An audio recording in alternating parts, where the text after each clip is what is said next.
In the vast theater of history, where legends intertwine with forgotten facts, the Old Testament reveals a far more African landscape than is generally taught. While the official narrative focuses on Mesopotamia and Canaan, the flow of the Nile wove the stage for some of humanity's most important sagas. It is there, along the sacred river, that we find the civilizations of power and mystery that interacted directly with the people of Israel. This is not just a history lesson, it's the awakening of an ancestral memory. You will discover proof that the Nile has its roots in the Garden of Eden, that Black Pharaohs fought side by side with Israel, and that the Ark of the Covenant may still be kept on African soil today. What would happen if you discovered that the history of humanity, the one you were told, hid a colossal secret? What lies behind the gaps and silences left in the oldest and most sacred books in the world? Stop and think. Was Africa merely the setting or the true protagonist of a millennia-old epic? For centuries, Egypt was treated as an island off the continent, and the kingdoms south of the Nile as mere supporting actors. But the truth is deeper, more shocking. Today, we will reveal the missing link between Africa and the Bible, a cinematic journey that unearths black kings, wise queens, and the incredible proof that the heart of the continent beats in the pages of the Old Testament. The mystery is this: how did official history manage to erase the grandeur of Kush and Aksum? The answer lies in the sands of Nubia, in the kingdom of the Candace queens. Prepare yourself, because what you are about to hear will change your view of the history, faith, and hidden power of Africa. Think for a moment. Where did Abraham come from during his famine? Where was Moses taken, and where did he become who he was? Egypt, an undeniable African powerhouse, was the cradle of trial and refuge, a cultural land, military giant that dominated the era. But to the south, hidden beneath the veil of time, lay the kingdom of Kush, or Nubia, the true land of gold, an empire of black kings and queens. To fully embark on this journey of revelation, I ask you to subscribe to the channel, activate the bell so you don't miss any mysteries, and leave your like so that this story reaches those who need to hear it.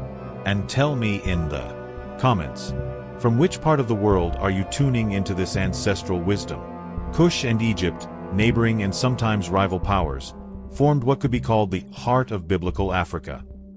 These nations were not mere supporting actors. They were central players in the geopolitical chess game of antiquity, constantly mentioned in the prophecies and chronicles of the kings of Israel and Judah. Their armies, their wisdom, and their riches were known and feared throughout the world. By delving deep into this missing link, we find the true hidden protagonist, the civilization of Kush. To the Greeks, they were the Ethiopians, a term that literally means men with burnt faces. Such was the strength of their presence in the ancient world. But to the biblical world, Kush was synonymous with power, wealth, and, yes, mystery. Among Ham's sons, the narrative highlights two in particular: Kush and Mizraim. Mizraim is, unequivocally, the Hebrew name for Egypt, the land of the pyramids and pharaohs. And Kush is the key to the kingdoms south of Egypt, Nubia, modern-day Ethiopia, a civilization as ancient as Egypt itself. For those seeking the deeper roots of this connection, the Bible begins with a map of peoples that, surprisingly, points directly to Africa. In the book of Genesis, shortly after the flood, humanity reorganizes itself through Noah's sons, Shem, Japheth, and Ham, the African ancestor. From this lineage of Ham, names sprout that give shape to the great civilizations of the continent. The story hidden in plain sight is that of an ancestral Africa that was not on the margins, but rather at the center of trade routes, political power, and, crucially, spiritual narratives. This immense African presence, which shaped key events in the Old Testament, has been minimized or erased for centuries, as if it were an irrelevant geographical detail. But the truth is inscribed on ancient obelisks and forgotten pages. Egypt was the base of Pharaoh's power, and Kush was the source of warriors and profound spirituality. Both formed the vibrant and complex context that the Hebrew people could not ignore. And this interconnection, right from the start, suggests that the roots of faith are much deeper and more varied than we imagine. Do you grasp the depth of this? Biblical history, from its very foundations, recognizes the African presence as fundamental in the formation of the post-flood world. It is not an appendix, but an essential part of the genealogy of humanity, a powerful branch that extended across vast territories. This is not a casual mention, but an acknowledgement of origin. This lineage, however, is often told focusing only on a curse, silencing the power and wisdom that sprang from. When we look at Kush and Mizraim, we see the map of great empires that controlled the Nile, possessed vast wealth, and developed esoteric knowledge. What does the ancestral narrative tell us about these peoples before time obscured them? The mythology of Genesis, therefore, forces us to look at Africa as a point of origin, not of destination. This is the base from which came the peoples who would be allies, enemies, or even relatives of the Hebrews. It is from Kush, the father of the peoples to the south, that the next mystery begins to unfold, a mystery of great warriors and a wisdom that rivaled that of Pharaoh.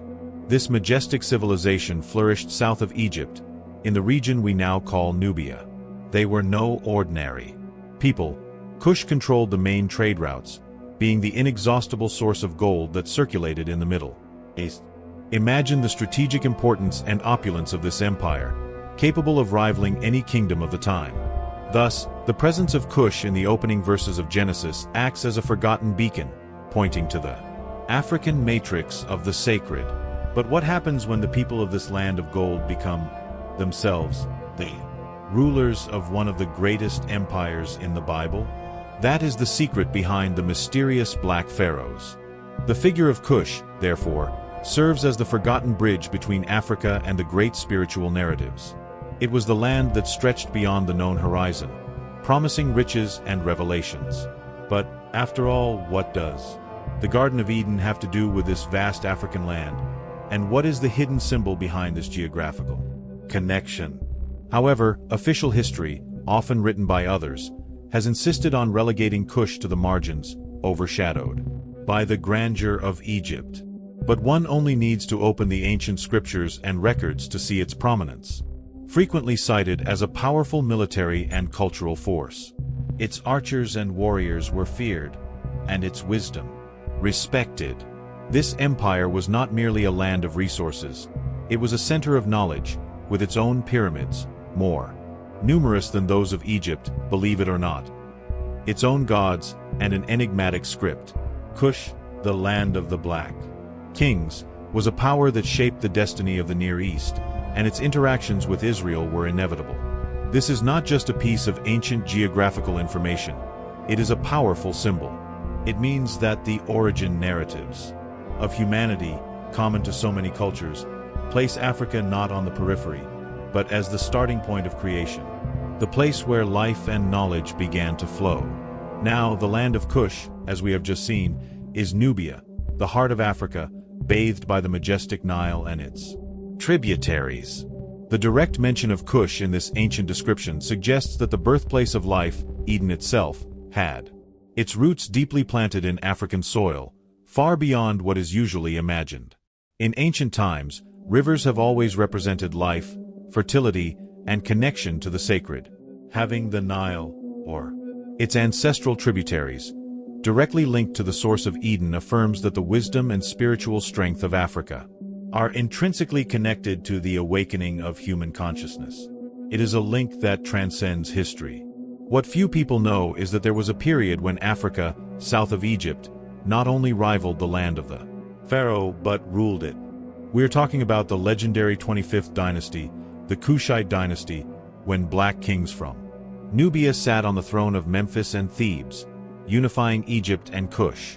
Imagine the scene: Black Pharaohs, originating from the land of gold, controlling the largest empire in the known world, sporting the double crown that symbolized their dominion over Upper and Lower Egypt. Figures like Shabaka, Pianki, and most famously in the scriptures, Taraka, ruled the region for almost a century. For Israel and Judah, African power, whether Egypt or Kush, was often seen as the only salvation against Assyrian terror. Africa acted as a natural shield, a rear guard of hope. The prophets, in fact, frequently debated whether God's people should trust in the African alliance or only in Yahweh. The figure of Taraka, the Black Pharaoh, appears in the Book of Kings, an unlikely ally of King Hezekiah of Judah, against the Assyrian threat. This alliance proves that Africa was not a distant place, but a crucial geopolitical force, capable of intervening in and influencing the destinies of the peoples of the Middle East. These Kushite kings were not mere invaders. They saw themselves as guardians of true Egyptian tradition, restoring temples and cults that had been neglected. They were powerful rulers who, with their ancestral African wisdom, interacted directly with the kingdoms of Israel and Judah, as biblical and Assyrian records show. The presence of the Black Pharaohs, a historical secret that time has tried to erase, shows us that power and authority were firmly established in the heart of the continent. But this alliance with Judah, this mutual defense, would place them in direct confrontation with one of the most feared empires in history. The Bible records Pharaoh Taraka's intervention in the Assyrian campaign against Judah, an act that highlights the active role of Kush. Although the Assyrians eventually conquered and plundered Egypt, the Kushite resistance was fierce and persistent, demonstrating their strength and military resilience. This period of conflict, often focused solely on the Hebrew perspective, reveals the strategic importance of Africa. It was the source of reinforcements, the land that possessed the capacity to challenge the greatest power of the time. It was a life-or-death alliance, forged in the fires of war. The rise of the Black Pharaohs in the 25th dynasty put the African kingdoms on a collision course with the most ruthless war machine of antiquity, the Assyrian Empire. This epic conflict, which echoes in the pages of the Bible, was not just about territory, but about world supremacy and control of trade routes. When speaking of Moses, the great lawgiver, it is impossible to ignore the African roots that shaped him. He was not only born on Egyptian soil, but was raised in the pharaoh's court, absorbing the most advanced wisdom, rituals, and spiritual knowledge of the time, an undeniable African heritage. Assyrian pressure eventually forced the Kushites to retreat south, back to their homeland, Nubia, where they established a new center of power. This retreat was not the end, but the beginning of a new and more mysterious phase of their civilization, centered on a legendary city ruled by women. What makes Meroe unique is the central role of women in power. It was ruled by a succession of warrior queen mothers, known by the title Candace, a name that even appears in the New Testament. These queens ruled with total authority, commanding armies and influencing politics. The Exodus journey, the liberation from slavery, is a central event, but the African wisdom from which he fled accompanied him. The mysteries of death and resurrection, gods, and the complex afterlife were concepts he carried in his subconscious, an invaluable cultural and spiritual baggage. Egyptian cosmogony, with its concept of Ma'at, cosmic order and justice, permeated society.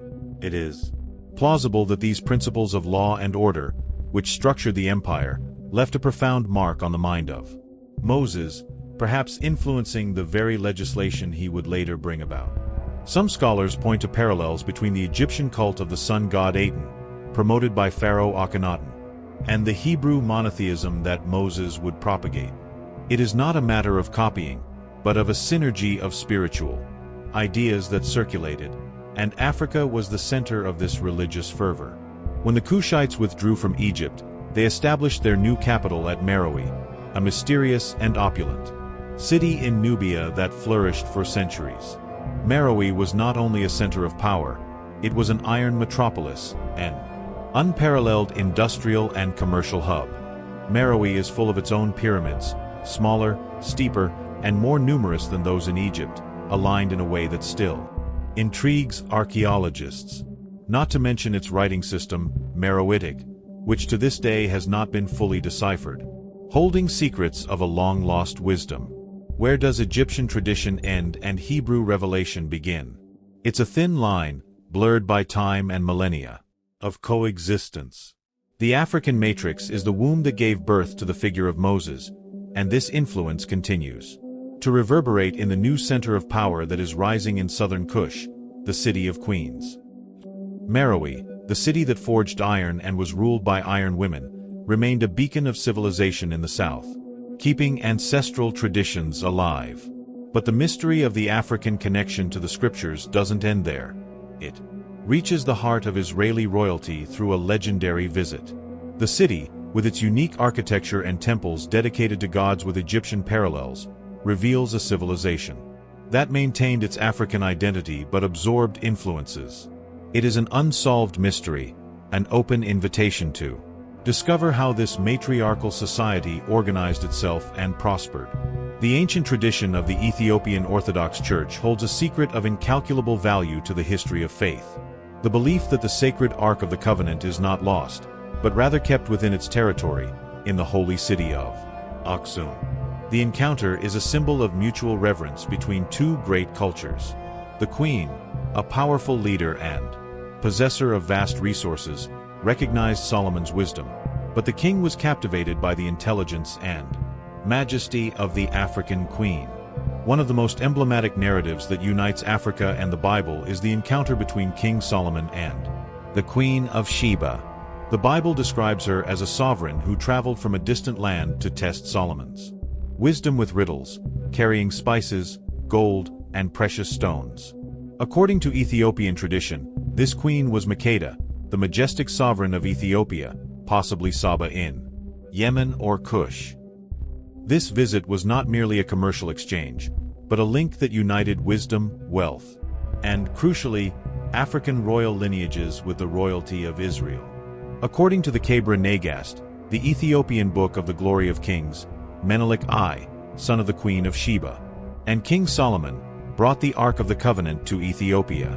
It is a tale that definitively connects the spiritual center of Israel to the heart of Africa. The importance of this link is immense, as it suggests a profound interconnection between the African royal houses and that of Israel. But Ethiopian tradition holds an even more audacious and powerful secret, a sacred artifact that, if genuine, rewrites the history of faith.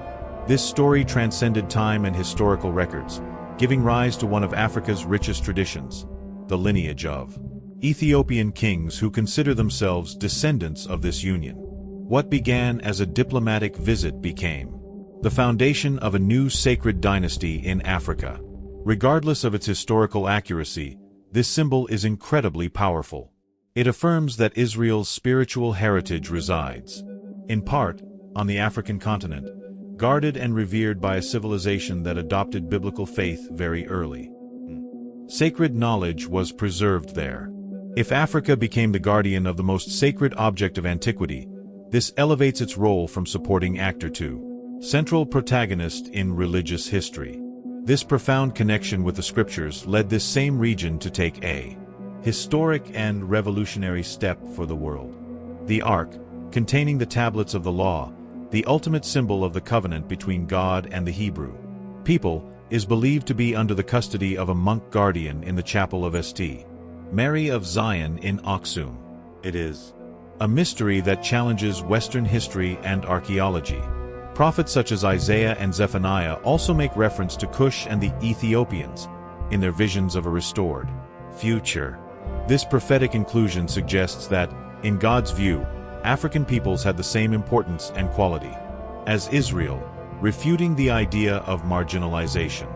This early adoption of Christianity was not an isolated event, but the culmination of a long history of spiritual connections between Africa and biblical narratives.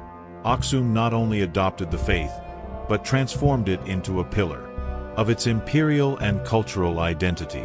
The conversion of King Izana of Aksum marked the beginning of a unique Christian tradition, which developed its own liturgical language, Guizi, and preserved texts and rituals that were lost in other parts of the world. Faith flourished there, far from the influence of Rome and Byzantium. Following in the footsteps of the mighty Kush, arose the powerful kingdom of Aksum, or Aksum, in Ethiopia, which would go down in history with a surprising title. Around the 4th century AD, Aksum became the first major empire to adopt Christianity as its official religion. Think about it. Christianity was established as the state religion in Aksum before the Western Roman Empire did. This means that African Christianity, with its Kushite and Ethiopian roots, is one of the oldest and most authentic in the world.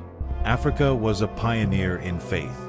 The Bible, especially in prophetic texts and the Psalms, not only mentions Kush as a military power, but elevates it to a spiritual level. This vision is a powerful prophecy of inclusion that defies any subsequent exclusion. The kingdom of Aksum, therefore, is living proof that Africa was not only the setting but also the vanguard of the development of faith. But long before that, the presence of Kush had already been prophesied as a sign of salvation and divine inclusion for humanity. Psalm 68:31 is one of the most moving and revealing verses.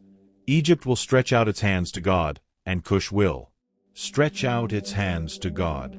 It is a promise that Africa, with its powerful nations, would turn in faith to the Creator. The presence of Kush in these Old Testament prophecies serves as a divine reminder that the covenant was not restricted. It is an invitation to Africa to participate in sacred history, a recognition of its majesty and its value on a universal level. One of the most controversial and revealing episodes about racial and cultural tension in the Hebrew people's own narrative involves Moses and his marriage. The Book of Numbers. These ancient words, often read without due geographical focus, confirm that Africa has always been at the center of spiritual thought. But this inclusion has not always been peaceful, as demonstrated by Moses' own family drama. The African presence is the shadow that accompanies the Holy Family, not only at the death of Christ, but also in his early years. After all, where did the child Jesus and his family flee when Herod threatened their lives? Moses' marriage to an African woman is a historical and spiritual reminder that the origins of the people of Israel are far more mixed than previously thought. However, this African connection reaches its peak in one of the most solemn and somber moments in the history of faith. Moses' choice of a woman from the land of gold, an African woman, was an act that generated jealousy and criticism within his own family. Miriam and Aaron questioned Moses' authority, but the root of the discord was, in a way, this interracial and cultural union. It is recorded that he married a Cushite woman, which provoked the outrage of Miriam and Aaron. What follows is a severe divine rebuke to Miriam for her attitude. The narrative seems to defend Moses' choice and reject any prejudice. This often overlooked passage is a crucial point regarding the acceptance of African diversity in the foundation of the Hebrew people. Jesus' journey to Calvary, in the New Testament, features a single human aid during his weakest moment, and that aid came from Africa. Simon of Cyrene, a man from Cyrene in Libya, North Africa, was forced to carry the cross. What an irony of fate! At the climax of the Christian story, it is an African who shares the burden, a crucial link between the continent and the central event of the faith. Simon, an ordinary man, becomes one of the characters closest to Christ on the Via Crucis. This event shows that the African presence was not only external, Egypt, but internal, part of the family of its most sacred leaders. The Cushite woman was, in fact, the daughter-in-law of Jethro, the priest of Midian, and her acceptance was an affirmation that wisdom came from diverse sources. The act of Simon of Cyrene is more than historical. It is symbolic.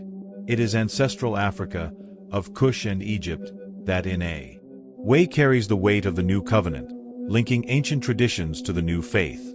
It is a moment of sharing pain and destiny. This simple mention, often relegated to a detail, reveals the African presence among Jesus' followers. Cyrene was home to a large Jewish community, and it is likely that Simon was in Jerusalem for Passover, connecting the African diaspora to the narrative of redemption. Recognizing this African matrix in the development of religious ideas opens our eyes to the depth of the Egyptian and Kushite legacy. But why, then, has official history chosen to silence this powerful influence throughout the centuries? This forced stay in Egypt completes the cycle of African connection with narratives of faith, from Abraham to Jesus. But what is the deep origin of all this ancestral knowledge that influenced the world? The secret may lie in the Ancient gods of the Nile. This day in Egypt is a fulfillment of prophecy. Out of Egypt I called my son. When Herod the Great decreed the massacre of the innocents, the Holy Family, Joseph, Mary, and the child Jesus, sought refuge. And where did they flee? To Africa. The route of refuge they chose was Egypt, the land of Mizraim.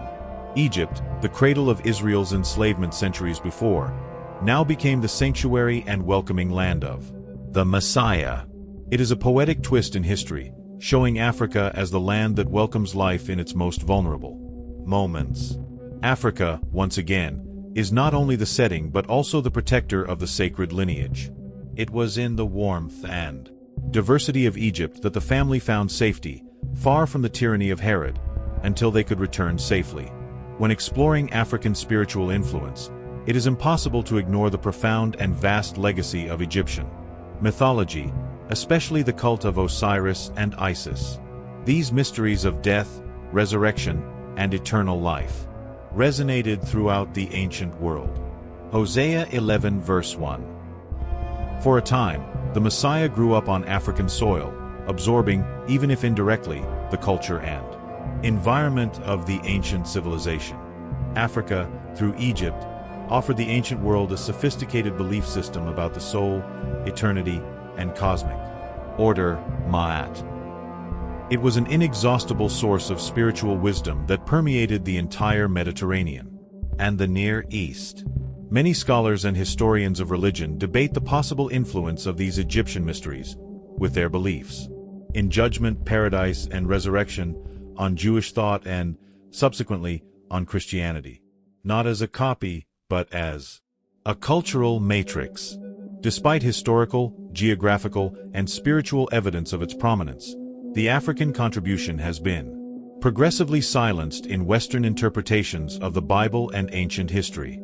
This narrative conflict persists to this day. The myth of Osiris, the god murdered and then resurrected by the magic of Isis to reign in the world of the dead, is an archetype of renewal and hope. It is a tale that dates back millennia before the narratives of the Middle East. The truth is there for all to see: the Garden of Eden with the Nile, the Black Pharaohs who fought alongside Israel, the wisdom of the Queen of Sheba, and the refuge of the Holy Family. It is a persistent challenge to reintroduce Africa to its rightful place as an active power, a refuge, an ally, and a source of wisdom, and not merely as a passive backdrop or a land of trial for other peoples.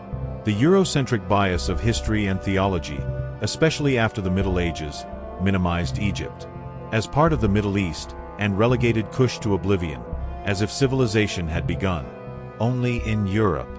This silence was not accidental. By erasing the importance of Africa as a central force in the formation of faith and civilization, the narrative of its contributions was weakened, paving the way for distorted and prejudiced views. Everything points to a deep and undeniable interconnection. The rediscovery of this missing link is a powerful revelation. Africa was not merely a peripheral setting, but an active and powerful force that shaped the narratives, geopolitics, and spirituality of the Old Testament. Removing the African protagonist from sacred history creates a huge gap. However, the truth about the majesty of Kush, the Black Pharaohs, and the Queen of Sheba remains, waiting to be rediscovered and challenge what we have learned. The power of rediscovered origins invites us to reevaluate everything we thought we knew about the history of faith and humanity. It is an invitation to value diversity and the centrality of the African contribution. The preservation of the Guizi language, rituals, and texts like the Kebra Nagast makes Ethiopia a time capsule, a treasure trove of knowledge that defies the linear history of religion. Their practices and faith have much deeper roots than in many other places. Recognizing that Africa was the cradle, the guardian, and the refuge, not merely a supporting player, is the first step in honoring the ancestral legacy. But how does this forgotten knowledge still resonate in our world today? The impact of this African legacy is visibly manifested in modern Ethiopia, where the Ethiopian Orthodox Church preserves a tradition that dates back to the kingdom of Aksum and the Queen of Sheba. It is a Christianity with a unique cultural and historical flavor. This revelation dismantles the linear and simplistic view of history, showing it as a complex tapestry where African cultures were at the center of decisions, alliances, and routes of knowledge and wealth.